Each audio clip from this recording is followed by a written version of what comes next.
Support for the BTPM NPR What's Next podcast comes from Health Foundation for Western and Central New York, partnering with the community to pursue racial and socioeconomic health equity. Learn more at hfwcny.org.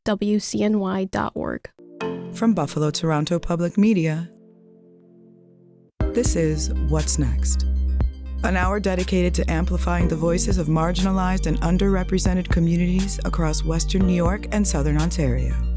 We cannot erase, we cannot reform, we cannot make things better if we're uncomfortable having tough conversations, Absolutely. if we're uncomfortable talking about race. What's Next carries forward our mission to engage in meaningful conversations about race, equity, and the shared concerns that deeply affect Buffalo's East Side and beyond. Don't stop. Make those families part of your life. Their lives are part of yours. Don't stop. Together, we dive into the real issues, striving for understanding, connection, and change. In the suburban area, everywhere, we must work and teach our children. Welcome to What's Next from Buffalo Toronto Public Media. I'm your host, Ijaz Jasil, and today we are talking about energy. Here in Western New York, we tend to be hit especially hard with energy bills and heating bills too during the winter time, but those hits are particularly worse for families already struggling to make ends meet. Here in Buffalo, we're in a unique situation with some of the oldest stock in the nation, and energy experts say that older homes can lose as much as 25 to 40% of their heat through air leaks alone. So today, we're talking about energy affordability, housing efficiency, and a New York State program designed to help lower and moderate income households make improvements that could help reduce their energy bills. And I am joined by President of NOCO, Mike Casciano. Thank you so much for being here today. Thanks for having me. Thank you. So I do want to speak on something that I just mentioned a little while ago about Buffalo having one of the oldest housing stocks. And a lot of times I think people don't consider in heating bills, insulation can often be a leading cause of the problem, or as much of a cause as a problem as consumption. Can you sort of elaborate on how that ties together? When you're thinking about your home and your overall energy use, much of the time you'll walk around and you'll think about unplugging things and making sure the lights are off, and maybe even replacing your furnace with a higher efficiency furnace or an air conditioner. But the biggest opportunity in the home is to make sure that the envelope around the home is tight and secure, and that the energy that is produced into the home stays in the home and doesn't go out through poor insulation. So insulation, I think you mentioned 40 to 60% of the opportunity to kind of maintain a temperature in our home and not lose that energy. When you lose that energy, the systems have to work twice as hard. They're using twice as much electricity, and you're not gaining that efficiency through the devices. It's going to cost more money for you. Yeah, so it's like putting an energy efficient system in a home that is not properly insulated. Correct. Does almost little to no good. Correct. And, when we talk about energy efficiency, and also energy burden is another big thing that researchers talk about. And that's the share of a household's income that goes towards energy bills. I understand it's about 6% or more of your income spent on energy bills. Mm-hmm. And that number is particularly high in Western New York. But can you specifically tell me how big of that is an issue that we see here in the region? Yeah, I didn't know that stat about the percentage of income going towards utilities, but it does make sense. I could tell you if you take that line of thinking and go a little bit deeper and think about how much of your energy that you use is related to different parts in your home. In Western New York in particular, it's like 50 to 65% of your bill is related to your energy production, whether that's heat or cooling. Mm-hmm. The rest of it is, lights and hot water tanks and things like that. But that 50 to 65% is about 20% higher than most places in the country. So if you're in a situation where you have old housing stock and you're poorly insulated and you are in a region where the amount of energy to run your HVAC and your AC systems is higher, you have higher utility prices, which I think correlates to that 6% of your income. It absolutely does. And that's even larger of a number when you're considering households that have limited income already. There is often a connection between housing inequality and energy efficiency. You've elaborated a lot on that. But I'm wondering, do the families who can least afford high energy bills often end up paying the most because of inefficient homes? I think that makes sense to me. I don't have that data in front of me, but if I could, I'd like to shift to what they can do about it. Yeah, absolutely. We definitely need solutions. So there's solutions. So you may feel that you're prone to what's happening in the market, and you say, well, it's been cold in Buffalo, particularly in January and February of this year, where what we have, we measure degree days, which is the number of very cold days that happen in any period of time. And our degree days this year are up about 15% over last year. And if you remember, last year's January and February was cold. It was very cold. So we went up 15% this year. So now you take that number and you start putting it towards the old home stock that are poorly insulated. You say, well, what can I do? What can I do about this?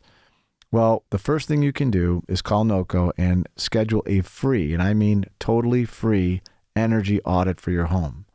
What will that tell you?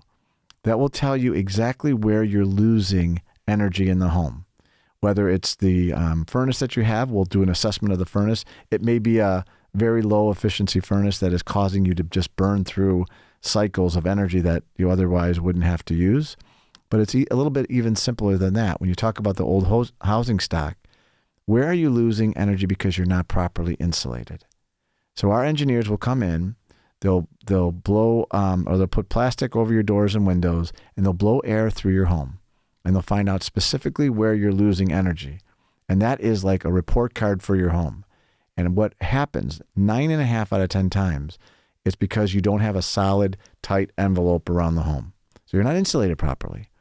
So from there are programs through the state that we administer on behalf of our customers that allow low-income households up to $6,000 of credit.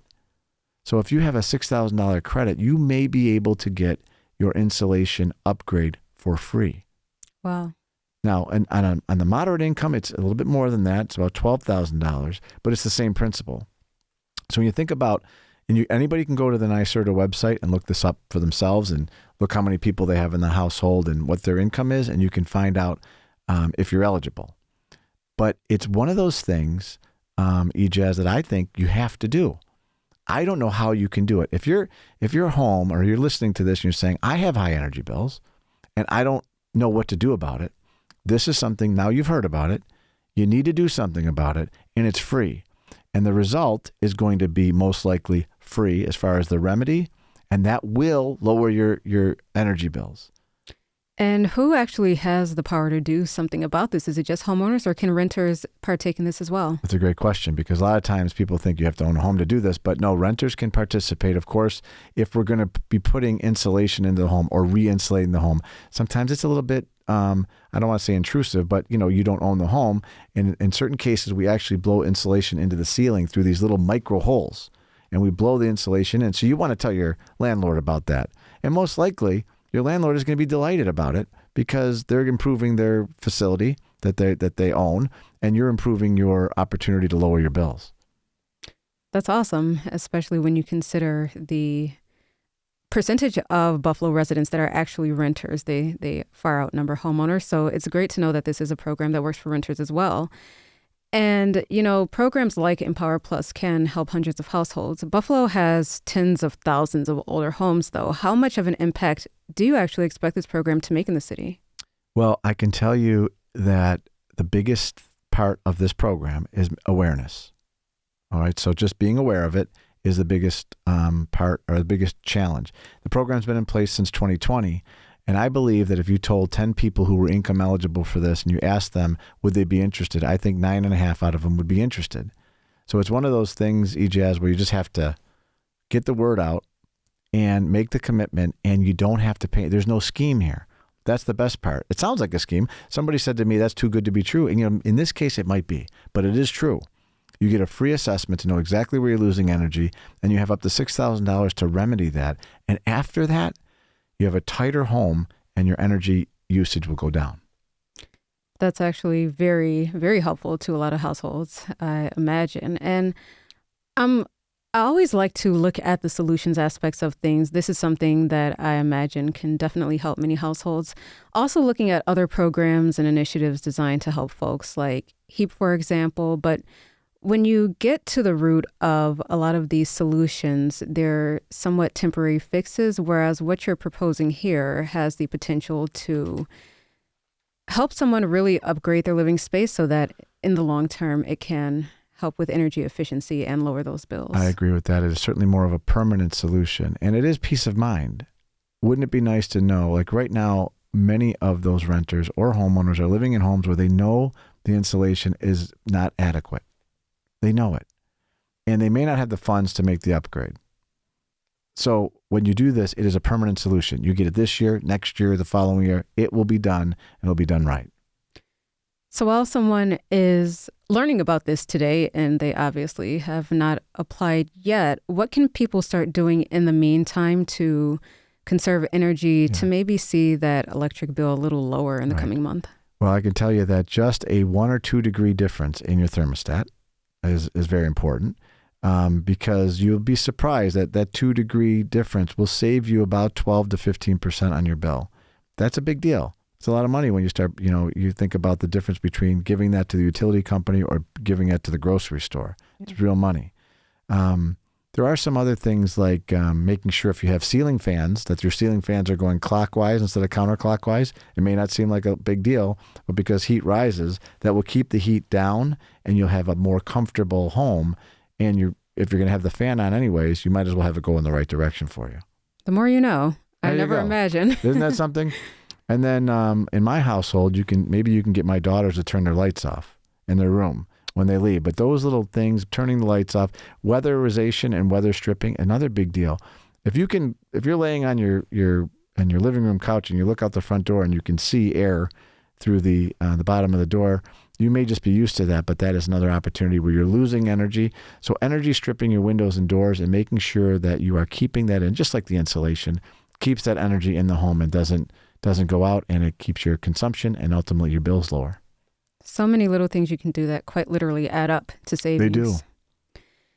Looking at Buffalo homes again and just the sort of evolution of them over the years, a lot of them were converted into multifamily housing. Do those kinds of buildings present particular energy efficiency challenges?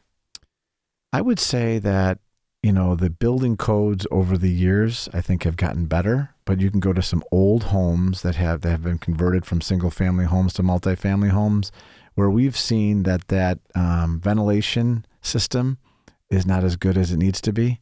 So that doesn't provide. So if you don't have the requisite amount of heat coming into the home through the vents, what do? You crank it up.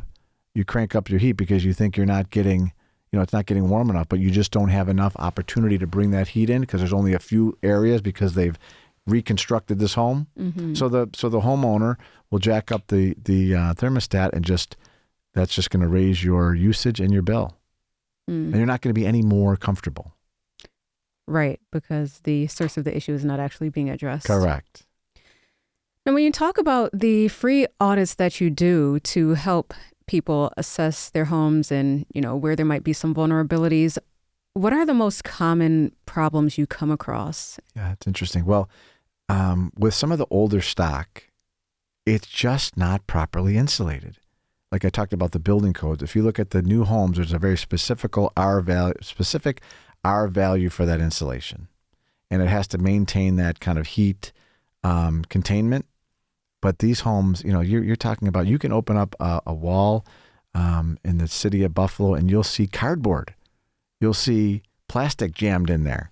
They'll insulate it all different ways without this code. So insulation is kind of the biggest opportunity to see, to make an improvement in the old home stock. But the other thing that you'll see is there's, let's just say you have a lot of spiders in your basement, which I do. Well, when they did the home assessment at my house, for whatever reason, when the house settled, there's an area of my house where the foundation and the floor joists kind of separated in like 2 or 3 spots. And the auditor said, Mike, put your hand here. You can feel air coming through. Well, I didn't even know that. I didn't think about it. I'm not like putting my hand around the top of my basement wall. Right. So they kind of insulated it and they caulked it and they closed it up. And it's just an easy one. So it's one of those things that you don't think about because you're not kind of in that zone. And that's what our engineers will do for our customers. Which is great because sometimes you will see, as you mentioned, like the occasional crack or something, and you don't think much of it, That's but right. it can literally cost you hundreds, maybe even thousands of dollars per That's year. right. Yep. So programs like this, we've obviously discussed how extremely helpful they can be, but sometimes people don't know they exist or maybe feel overwhelmed by the application or eligibility process. Can you tell me what kind of barriers prevent eligible households from accessing them? That's a great question. Accessing them, zero. We do all the work.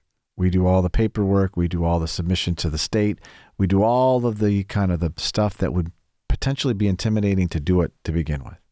So that's something we're very proud of, is that our energy engineers are kind of like a soup to nuts all the way through until you're completely satisfied. So the homeowner just has to say, I'm interested.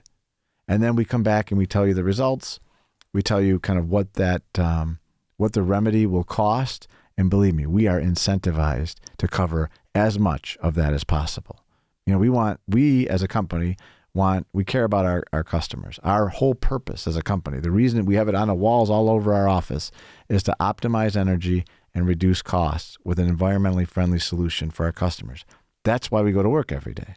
So it's in our best interest to do that, to optimize the energy and reduce costs. So the more we can have a happy customer who tells their neighbors, you won't believe this. NOCO came in, they did an audit, they replaced the insulation in my home, and my bills are lower. They're our best marketing department. No offense to Laura and our marketing department. But yeah, I can imagine how word of mouth Sure. can definitely help people learn about this program and about the impact that it does make, which is great because a lot of times the access issue comes from the lack of education, really, Sure. and not knowing what's out there. And you mentioned something very important about energy efficiency as well. I'm wondering, beyond lowering bills, how does improving home efficiency reduce overall energy use when we talk in terms of using energy efficiency as a climate strategy? Yeah, well, that's a really interesting question. That is a very interesting question. When you think about where energy comes from, in New York, believe it or not, for about the last 6.5 years, we've retired, let's call it the more dirty energy creation plants. So these fossil fuel, coal-based energy plants. We've retired them. And we've replaced them with wind and solar. All right, so wind and solar replaced these coal plants. The problem is we retired 5,200 megawatts of energy, and we replaced it with 2,200 megawatts of energy. So that's like 40%. So we have a 60% gap in the amount of energy that's available. So let's start with that. That creates a problem, especially in New York, where almost 50% of all of our electricity comes from, take a guess, natural gas. Right. So if 50% of the electricity comes from natural gas, and we have the storm that just went through, from Texas up to the northeast, down to the southeast, and everybody and their brother needs more natural gas that they otherwise didn't need. Well, all this natural gas is being shuffled all over the country so people can stay warm across the country. And guess what? There's just not enough natural gas. So the price of natural gas went through the roof. And guess what happens when the price of natural gas goes through the roof? So When do our energy 50% of bills. your electricity is coming from natural gas.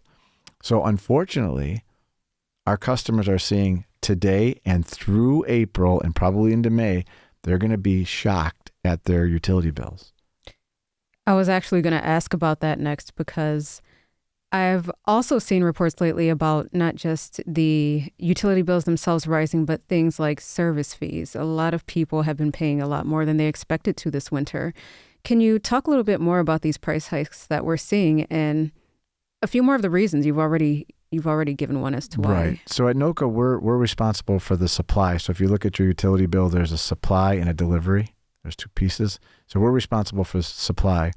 On the delivery, I think some of that, from the utilities perspective, is just increased costs. That's just increased costs.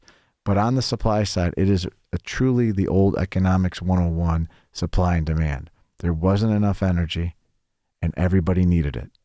So the price went up. And that just gets dispersed kind of pro rata. So the extent that you can lower your consumption, that's the only opportunity you're going to have to kind kind of mitigate the increase in the rates themselves. Okay. We did talk about this a little bit earlier, but just to sort of emphasize in the context of how important programs like this are, when you consider how many households in Buffalo and in Western New York have to choose between paying in their energy bill or buying groceries, for example, how many people have you maybe, or how many stories have you heard of people who are saying, I'm struggling here. Yeah. I just can't keep up with all of these compiling expenses. We heard that. I was just down at one of our bulk fuel plants in Arcade, and talked to a customer down there who literally had to make the choice between paying a utility bill and buying groceries. And, that nobody wants to hear that. But we are proud at NOCO. Our purpose, really, we want to help the customer. So if you can think of it, that person who comes in and does the audit should be, they're there to help. They're not there to sell. They're there to help. So they're going to tell you specifically what you need, and it will help, and you will lower your bills. But it is heartbreaking to hear that people are in that situation where they have to make a choice between, a utility bill and food or something else. It's definitely heartbreaking. It's certainly a, unfortunately, common reality as well.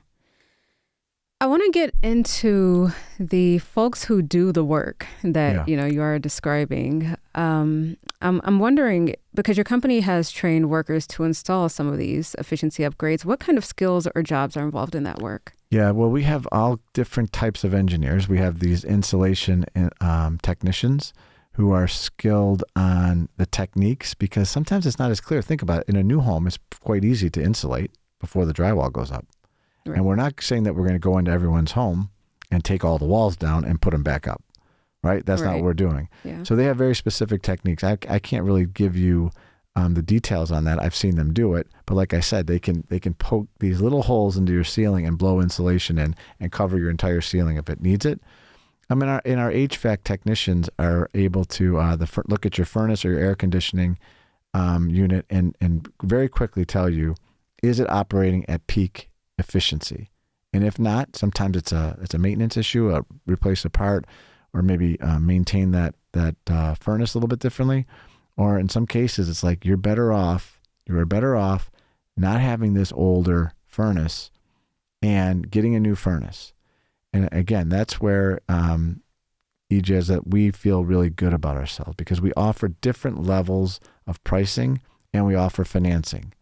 And we also offer math. The math is what you can save in your consumption may be more than what your monthly payment would be for a new furnace. Wouldn't that be great? Get a new furnace and actually have no out-of-pocket each month. Doesn't happen in all cases, but it is something that we work with the customer with. That's a great way to balance it. And that is also great that you offer financing, as you mentioned, because something like that can be a lot to deal with financially all at once. Sure. Very daunting. So it's good to sort of know that there is an option to, break up those payments. Yes.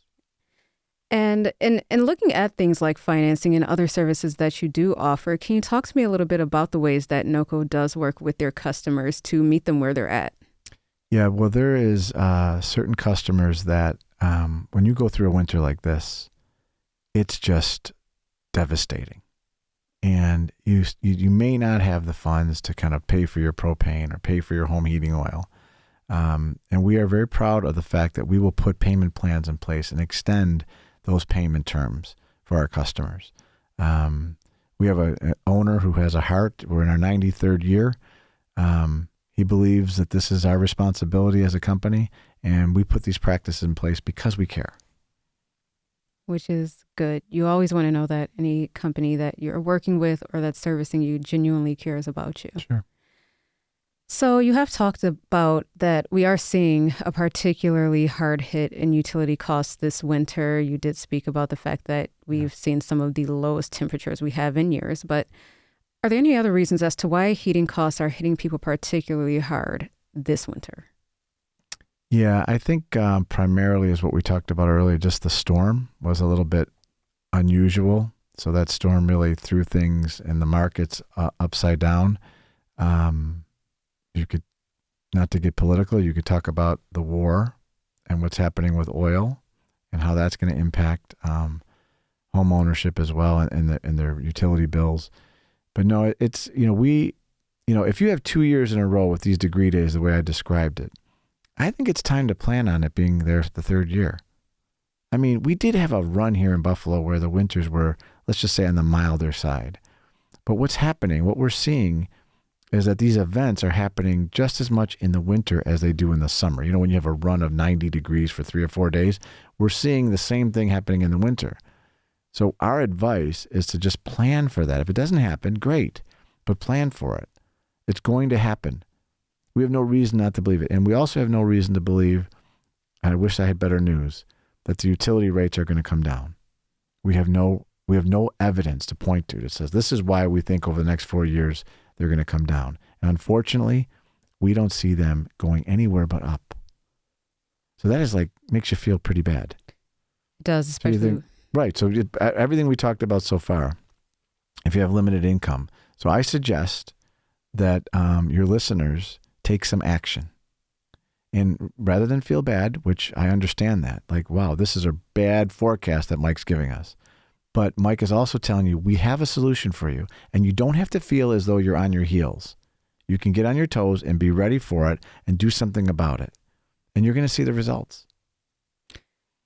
It's good to know that there are things and that people can do in ways that they can prepare, especially when you live somewhere like Western New York, where these aren't unusual conditions. We get pelted every year, but when you consider the fact that rates are going up and we are seeing colder winters. Well, can you imagine that we're talking about something that happened down in South Carolina and Tennessee and North Carolina because of the cold there? We had to not only have our normal cold, but it had to impact us on the rates on top of the normal cold that we have. Yeah, it did us no favors whatsoever. No favors. So what I'm saying is we should just think that this probably will happen again. Not sure, I can't say that it will, but let's plan on it. So don't say, well, I'm going to try to see if I can skate by next year, right? And maybe I'll get lucky. Especially if you can get away with insulating your home, lowering your overall consumption of energy, and it doesn't cost you anything. We'll continue our conversation here on What's Next after a short break. Trust doesn't happen by accident. It's built through careful reporting, verified facts, and respect for the audience. BTPM NPR's local journalists take the time to get it right, covering the issues shaping Western New York and Southern Ontario. Immigration consultants like Tatiana Cabrera say they're seeing more interest in people coming to Canada, but warn there are still many hurdles to overcome. It's not sort of a free-for-all type of an application, but I think it's still worth attempting for many people who see that they have either parent, grandparent, great-grandparent who may have been born in Canada. UPD responded to a reported serious concern based on credible information and followed established police procedures. According to court filings from police, the students only had a photo to identify the person who made the threats. News without spin, context without noise. This is public media.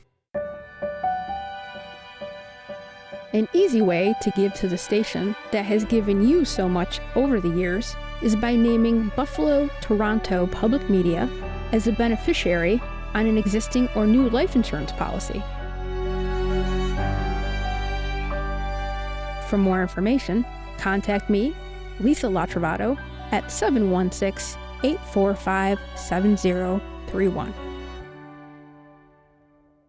You're listening to What's Next, our place to discuss the important issues of our communities of Western New York and Southern Ontario. We want to hear from you. Click on the Talk to Us option in the BTPM Listen app, and we will work to get your questions or comments on the air. Do you have a story or concern that we should be addressing? Email us using whatsnext@btpm.org. Together, we'll have the conversations that are needed. This is Buffalo Toronto Public Media, NPR. This is What's Next from Buffalo Toronto Public Media, NPR. I'm your host, Ijaz Jasil, and today I have here with me Michael Casciano, president of NOCO. So let's talk insulation. You know, I went to school for journalism, so I don't know a ton about this. Sure. So are there different types of insulation? How do you know what your home needs? How do your guys help people figure out the best products for them? That's a great question, and a question for somebody who knows more about insulation than I do. The technicians do. We use a particular grade that will pass all of the like inspections, if you will. But I couldn't. I'm not the expert on insulation. All right. I like asking those little oddball questions. You know, I love little random facts of knowledge. But, sure. But I think the general consensus here, though, is that insulation, we've obviously explored how important it is. Yes. And especially when you're dealing with older homes, it's almost like in some homes, you're paying to heat the outside. Isn't that terrible? It is, when you consider all of the breaches. And that's why, you know, these assessments are so important. Right. Yeah, it's funny when you said that because, you know, my father used to say that when we were growing up. You know, I'm not heating the outside, right? That we leave the door open. And you don't think that when the door is closed that you're still doing that. But with some of these older stock homes, you know, there's really no other way except calling attention to the truth and that you're losing energy. And it's sad, but there is a solution. Yeah. And in addition to heating costs, I mean, obviously heating goes with electricity, which is what we're really focusing on this winter because we're seeing these high bills. Sure. But could this program help people save in other areas or in other ways? When you look at in terms of, you know, if you have a lower electricity bill. Yeah, I think you're right. If you're lowering your overall consumption and you're lowering your overall bill and you have more disposable income, you may be able to make an upgrade somewhere else in your home.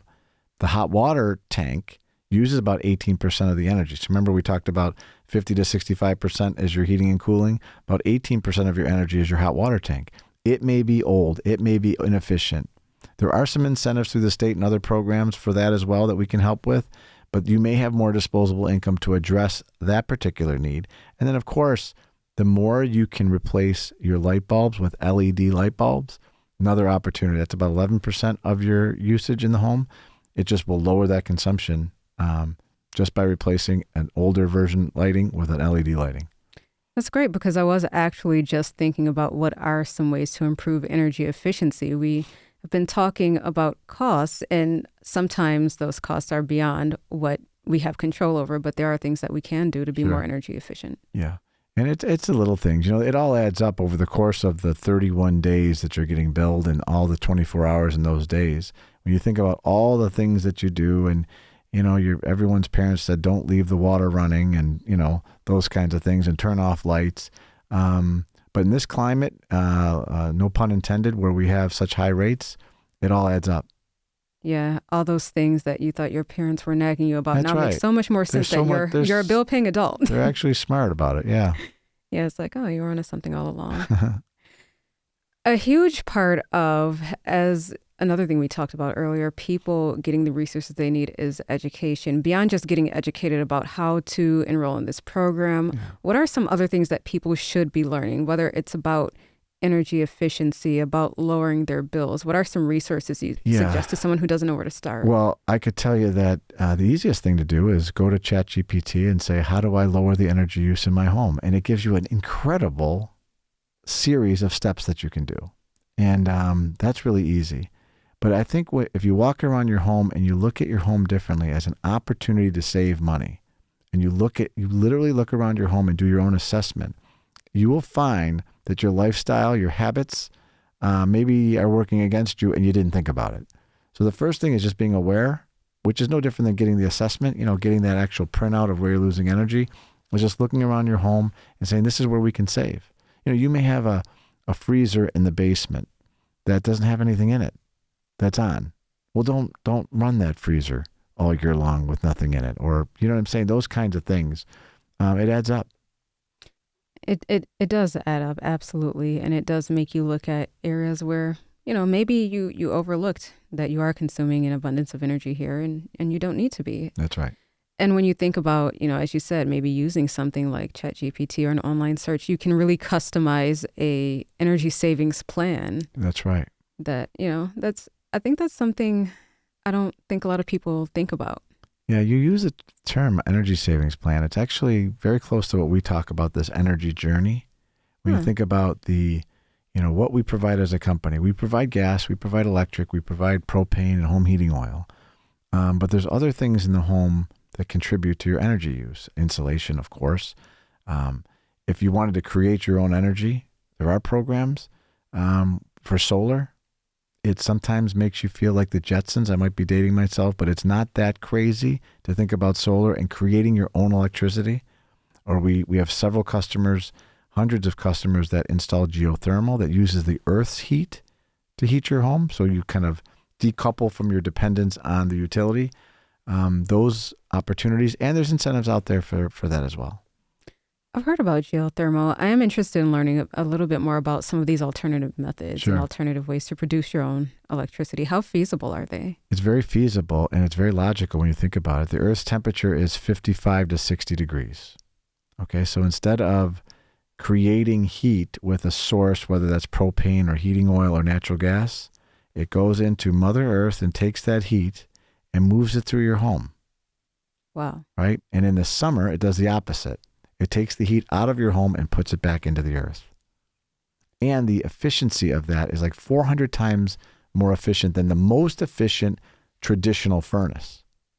So not only do you eliminate your gas bill, but you lower your electric bill because of the efficiency you gain. And there's plenty of incentives. There's state and some federal incentives for that as well. This is why education is such a key component. I've learned a lot today that I didn't know. So going back to the NYSERDA's Empower Plus program, getting people to really know where they can go to apply for this, I know you said the fact that you guys handle most of the application and the submitting the back end process, I'll say. Well, you'll need the audit regardless. So you're not going to be able to get access to the funds through Empower Plus, but not for the audit. So you need to call NOCO for your audit, and that starts the whole process. And the audit is free. The audit's free. And so from there, about how long does it take from the audit to finding if you're eligible for funding? We'll probably be in your home for 2 weeks. It takes about a day or so after the audit to get back to you with a summary of the situation and the next steps. We work very quickly with the state, even though the state doesn't work quickly, but we submit it very quickly. So you're talking about the cycle is probably a month's time from the time you schedule the appointment till we do the audit, till we come back and give you the proposal and we tell you kind of what the solution is. Considering how long the process takes to get a lot of things underway, that's actually not bad. It's not too bad. I mean, you're dealing with the state and you're dealing with people's schedules too. You have to kind of schedule getting into the home. Once you make the phone call, you've got to figure out someone has to be there when we are going through and doing the audit. Right. Typically, how much do people report saving per year through this program? On a per household basis, it is very specific to the size of the home. But we're very proud that in the 2 years or so that we've been doing it, we've saved about $2.8 million of energy use across the homes that we've installed. But it's in that 20 to 40% range. That's amazing. Millions of dollars in savings. And this has been, how long has the program been going? Since 2020. Wow. Can you tell me a little bit more about its inception? Like, why was there a need for this in the first place? Okay, that's a great question. So back in 2019, the CLCPA was passed, the Climate Leadership Community Protection Act in 2019 in the state. And it was the state's plan for reducing the greenhouse gas emissions. And they set these very audacious goals for 2050. 85% reduction in greenhouse gas emissions. So far, so good, right? Seems like a good plan. Yeah. But what happened from there, the policy to get to that goal is what we talked about earlier. The NISO, who buys and controls all of the energy in the state, stopped buying electricity from the fossil fuel energy plants, the coal plants. We had 2 in Western New York that shut down. There's like 14 across the state that shut down. That goes back to we reduced the supply of energy, all in an effort to get to that 85% greenhouse gas emission goal reduction. But in the meantime, we lowered the supply and the demand is now going up. We talked about ChatGPT. AI uses in New York State the equivalent of 3 million homes of worth of electricity. 3 million homes. Yeah. So it also, you may have heard about the All Electric Building Act that was supposed to go live in January of this year. The governor put a stay on that. She's being sued. It's going to Supreme Court, state Supreme Court. And that was saying that any building that is less than 7 stories has to have only electric, no natural gas in a new building. And then by 2029, I think it's all buildings. Doesn't matter if it's greater than 7 stories or not. All that is great. It'll get us closer to that goal of 85% reduction in greenhouse gases, but it is putting a tremendous amount of strain on a limited supply of electricity. And by the way, like you said, we have old housing stock. I think that the grid here in Buffalo, in Western New York, is over 100 years old. So we're putting all this strain with EV chargers and air source heat pumps. All of these electrification initiatives are putting more people directed to a limited supply of electricity. That's why when I said earlier that we don't see the rates coming down, we have no reason to believe it until we start producing way more energy than we are today. So the impact of that law is up for discussion right now. I mean, the governor is debating whether or not to loosen up that law a little bit because we don't have enough energy. So you're not going to maybe get to your 85% greenhouse gas emission goal, but you will have energy, which will reduce for the consumer what they're paying. So you see how this law created policy, which created these kind of results that weren't expected. And now here we are. So something has to give. Yeah, no, that's really interesting. I've never actually heard anyone talk about the grid and the way that, our total energy consumption has an effect that way. And then when you get into the politics of it, the laws that have been implemented, the laws that are being fought, I guess. Yeah. So much of what we do experience as consumers of energy and everything else, we're at the mercy of our lawmakers. Do you think that, obviously we have this great program through NYSERDA, but do you think that we do have enough state and federal solutions to combat the problems that we are facing as consumers? Or I think we're at a breaking point in Albany right now. I think that is a very difficult position to be in. If you are an environmentalist that wants to meet those 85% greenhouse gas emission goals, you want it, you believe it's true. Let's believe everyone has the right intentions and they want what's best for the environment and the entire world. But it is coming with some baggage, which is an incredible increase in rates for consumers. So how much pain can the consumer take as we're chasing that greenhouse gas emission? By the way, which is a law that's passed in our state, not every state. I mean, we're very close to Pennsylvania. They don't have the same law. So you cross over the line, you don't have that law. You're on our side of the state line, and you do have that law. So we're in a bit of a crisis as a community here in the state. And it's actually being debated and discussed right now in Albany. Stay with us. There's more What's Next after this here on BTPM NPR. Rewind. March 30, 1959 was the beginning of an exciting new era in local television. WNED signed on the air, becoming the first public television station in New York. That's the longtime voice of Channel 17, Elle Wallach. Of course, there's the face of Channel 17, Goldie Gardner. I know you're going to enjoy that, and this, right now, is our final break of the evening. She asked us for support through so many great PBS shows. And then we take the bottom out of it. And then you have the beginning of a space helmet. And it's not going to be very hard to make. In fact, Mr. Watnott is going to try and put one on and see if it'll fit. Mr. Humphreys, is he free? I'm free. This textile would be worth $350,000. I always think there's something rather foreign about high spirits at breakfast. Hi, neighbor. I'm glad we're together again. All the interior walls have been removed, and the roof has been taken off. Now, maybe in our world, there lives, does now, some little trees back in here. There's nothing like a good polka to get things off on the right foot. March 30th, 1959, Channel 17 signs on the air 67 years ago today. With Rewind, I'm Steve Cichon, Buffalo, Toronto Public Media. You're listening to What's Next, our place to discuss the important issues of our communities of Western New York and Southern Ontario. We want to hear from you. Click on the Talk to Us option in the BTPM Listen app, and we will work to get your questions or comments on the air. Do you have a story or concern that we should be addressing? Email us using what'snext@btpm.org. Together, we'll have the conversations that are needed. This is Buffalo Toronto Public Media, NPR. Welcome back. You're listening to What's Next from Buffalo Toronto Public Media and NPR. I'm Ijaz Jasil, and today I have here with me Michael Casciano, president of NOCO.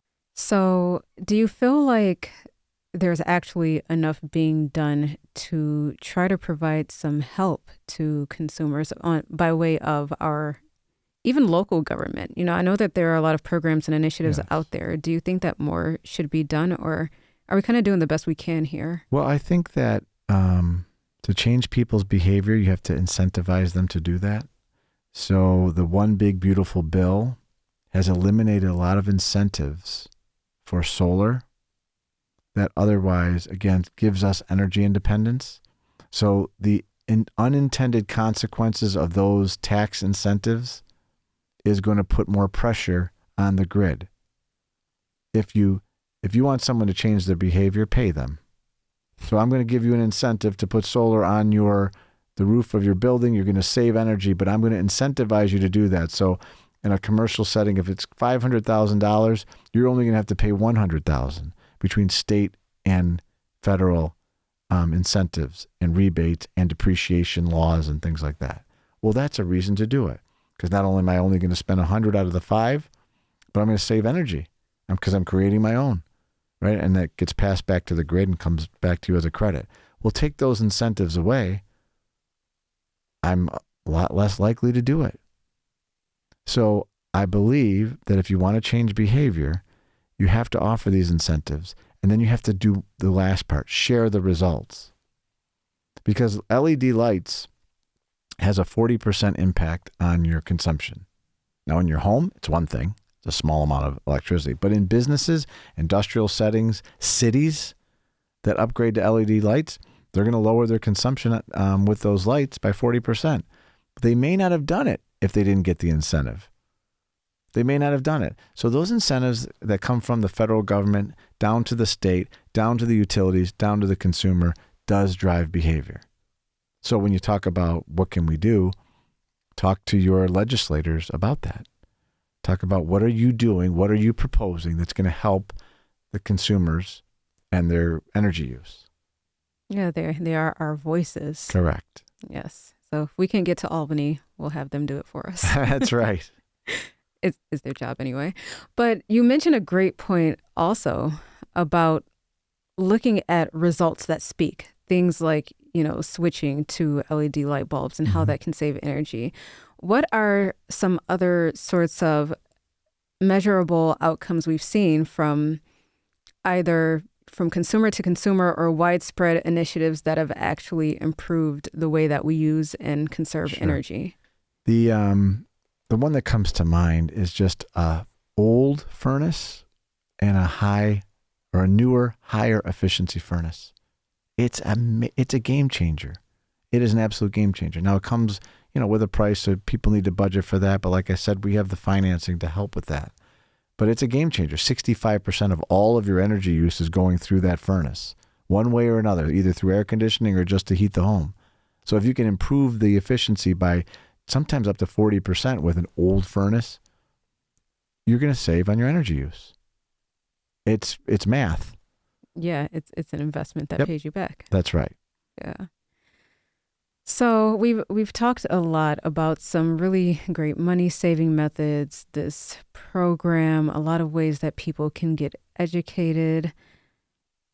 I think living in an area like Western New York, we're always going to kind of experience that sticker shock, but I think a lot of our listeners are going to walk away maybe with a bit more optimism that there is something that they can do to help themselves, whether it's little things to pocket more money or ways that they can actually improve their homes.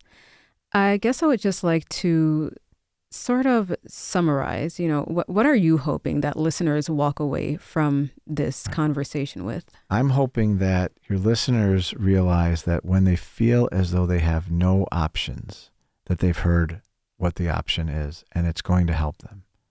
And this is not, how many times can you guarantee something?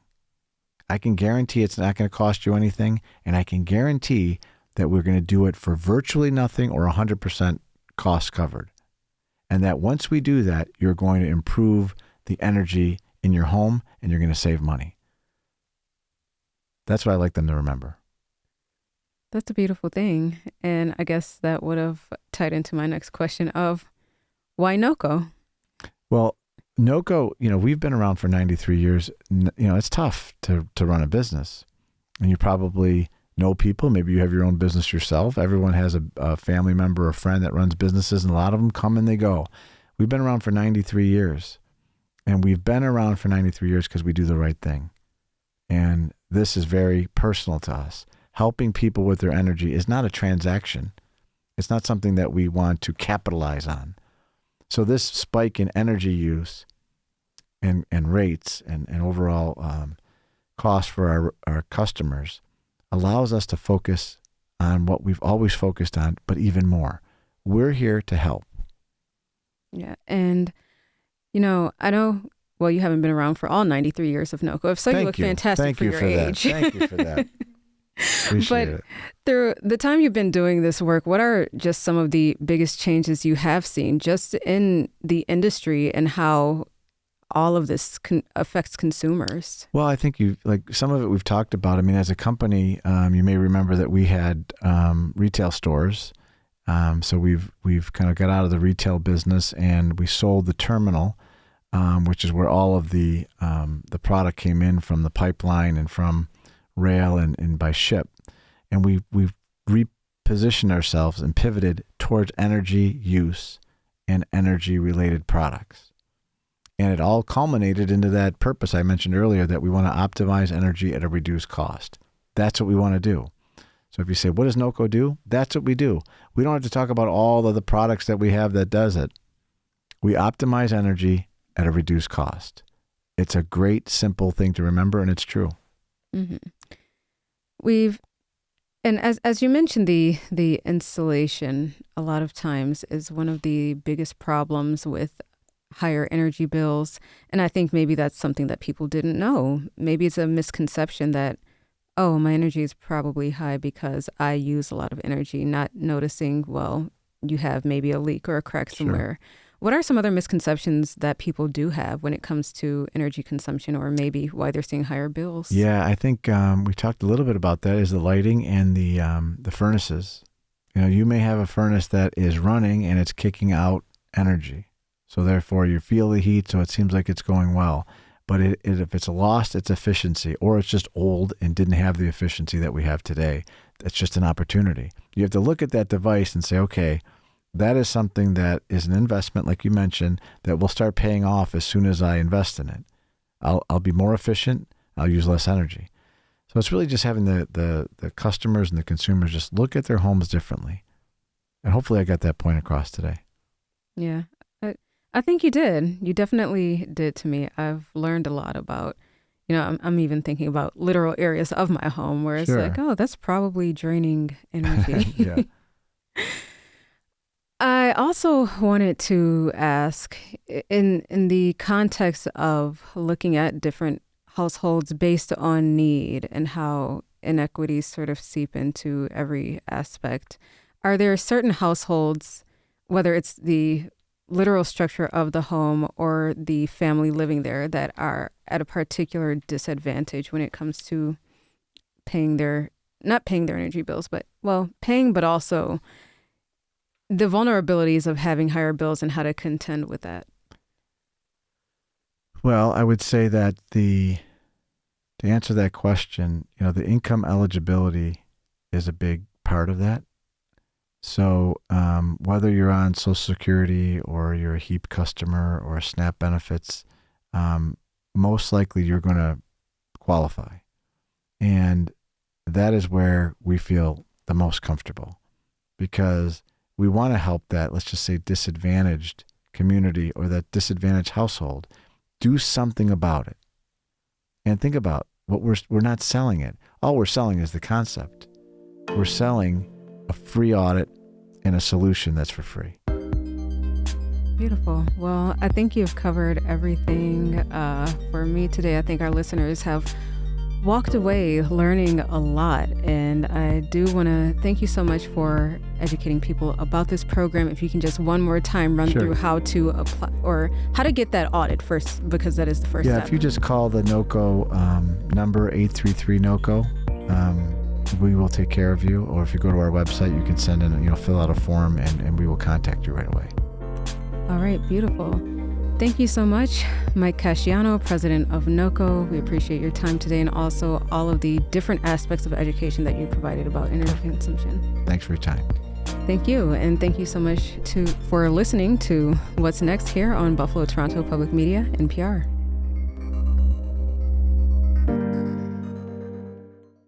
Support for the BTPM NPR What's Next podcast comes from Health Foundation for Western and Central New York, partnering with the community to pursue racial and socioeconomic health equity. Learn more at hfwcny.org.